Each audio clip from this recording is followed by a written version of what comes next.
কাছে আমি কমিন্দে যাব রে ওই বাবা আমার কবুতর রে কি করে গেছে রে মাসাকে বাস্তা মনি কারে গেলে রে ও বাবা আরে আমার ভাই সাউট করে নিয়ে গেলে তো ফিরে গেছে মানে স্থানীয়রা নিয়ে গেছে নাকি ওর সাথে?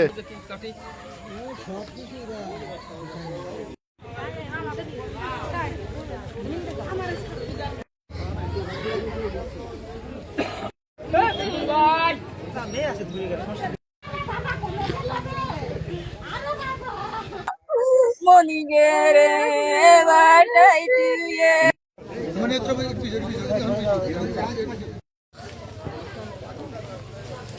পুলিশ প্রশাসন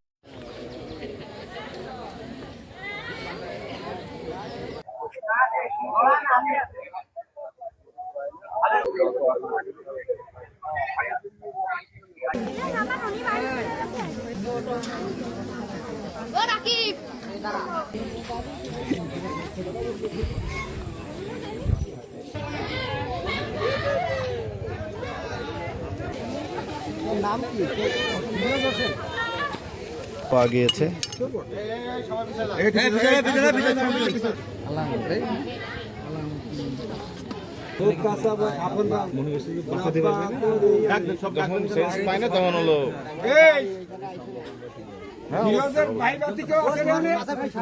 এই সকালে এখানে হচ্ছে উনি পড়েছিল, পরে এই পেশে একটা লোক, উনি আমাদের এখানে কাজে যায়, পরে ওই কাজে যাওয়ার পথে উনি ওই দেখার পর উনি ভাবে যে প্রথম উনাকে কেউ মেরে ওইখানে ফেলে দিয়ে রেখে গেছে। পরবর্তীতে উনি আমাদের এলাকায় খোঁজ দেয় বলে আমরা সবাই দেখতে আসি। পরে আসার পরে আমরা দেখতে পাই যে এখানে এই অবস্থা। এনার সাথে আরো এই ট্রান্সমিটার এইটা নাকি ওনার চুরি করতে আসছিল এরকম কোনো কিছু।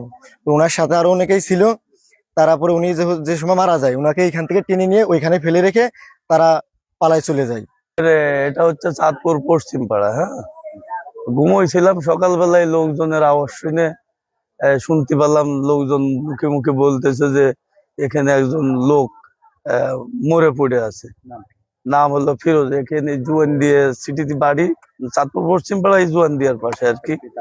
ও আমাদের বিশারদ ভাই ছেলে ফিরোজ, ভাইস্তে, আমাদের ভাইস্তে হয়।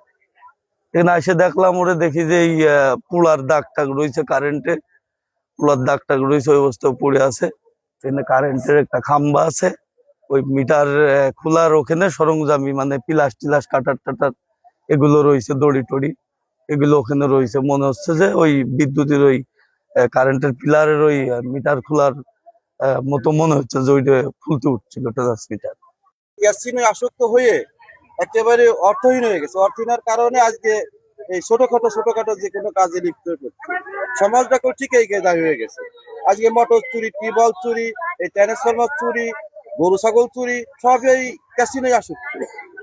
প্রতিটা ছেলেই প্রায় ক্যাসিনো আসক্ত হয়ে গেছে। ক্যাসিনোর থেকে এখন ইয়াবা সেবন করে, গাঁজা সেবন করে, এ অর্থ পাবে কোথায়? এই ছোটখাটো যেসব জিনিস, এই ট্রান্সফরমার, মোটর, টিউবওয়েল এইসব চুরি করে বেড়াচ্ছে। কিন্তু কি ছেলেটা করে, সেই ভালো ছেলে, এর কোনো ব্যাড রিপোর্ট নাই।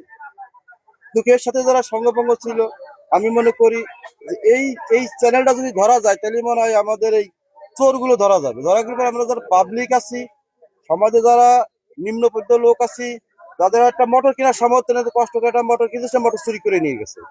এই এই চ্যানেল যদি আমরা ধরতে পারি প্রশাসনের মাধ্যমে, তাহলে সমাজ মুক্ত হয়ে যাবে। পরে খারাপ হয়ে গেছে। কালকে রাত 12টার পরের থেকে আমি 3-4 জন লোকের সাথে চলাফেরা দেখছি। কারা কারা ছিল এই যে পাশে আমাকে এক গ্রামের বাবু, তারপরে ওই বাইলেরাঙ্গার মিলন, আর তার সংগ্রামের সাথে আমি চিনি না। তা কালকে রাত্রে ওর সাথে এসে এগুলো কাম করেছে। মেয়ের জন্য ওই দোকানতে খাবার নিয়ে যায় রাত হলে, গাড়ি বন্ধ করার আগে। তখন দেখি ওর সাথে বাবু আর ওর সাথে অনেকেই হাইটা এই ঘোপডাঙ্গার দিকে যাচ্ছে। যাওয়ার পরে আমার ভাই জিজ্ঞাসা করতেছে, কি ব্যাপার জামাই, তুমি এখানে এখনো রাত্রে, এখন কয়টা বাজে এখনো এনেকে? আমি বললাম, ভাইয়া এই দোকানতে তো আমি প্রত্যেক দিনই খাবার নিয়ে যাই আপনার ভাগ্নির জন্য।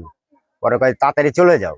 আমি তো, আপনি এখনো রাত্রে বাজারে কেন আপনি? পরে কয়, আমার একটু কাজ আছে, কাজ শেষ করে চলে যাব। আর ওই তারপরে ওইখানে একটা চার দোকান আছে, ওনার নামটা হলো এই চাঁদপুরেরই। ওরা 4-5 জন ওই দোকানের ভিতরে ঢুকে, তখন হলো রাত 12টা, 11:30, 12টা এরকম বাজে। পরে সকালবেলায় শুনলাম, ফকিরপাড়া আসলাম, গাড়ি নিয়ে বের হয়েছি। ফকিরপাড়া আইসা শুনি কি একজন বলতেছে আমারে, ভাগ্নে তোর বড় সুমিন্দি তো মারা গেছে। আমি বলছি কি কইস? আমি রাত্রি তারা দেখলাম। তাই শুনে আমি অটো নিয়ে ডাইরেক্টলি এই জোয়ানদে এইখানে চলে আসি। আমি আসার পরে দেখি যে আসলে বাস্তব, ঠিক আছে, এর কোনো ভাষা নেই, এর সুস্থ বিচার চাই। আমি নিজে দেখেছি, ওই দোকানওয়ালারও আপনি জিজ্ঞাসা করেন, সবার নাম বলে দিবে। সত্য কখনো গোপন থাকে না। আমরা থানা থেকে অপমৃত্যু সংবাদ পাওয়ার পরে এখানে এসে, এই যে চাঁদপুর গ্রামে এসে দেখতে পাই এখানে একটা লাশ পড়ে আছে। পরবর্তীতে স্থানীয় লোকজনের মাধ্যমে এবং লাশের আত্মীয় এখানে আছে, জানতে পারলাম নাম হচ্ছে ফিরোজ হোসেন, পিতার নাম বিশারত হোসেন, জয়ন্দিয়া গ্রাম, মাগুরা সদর, মাগুরা।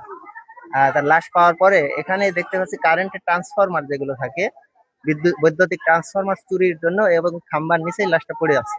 এবং ওখানে বৈদ্যুতিক ট্রান্সফরমার চুরি করার যে সরঞ্জাম সেগুলো দেখা গেছে, এবং খাম্বার সাথে যে খাম্বাতে ওঠার জন্য যে সমস্ত সরঞ্জাম লাগে সেগুলো এখনো খাম্বার সাথে আছে, আপনারাও দেখেছেন। আর লাশ এখন ময়নাতদন্তের জন্য আমরা হসপিটালে পাঠাবো, পরবর্তীতে শনাক্ত করা হবে।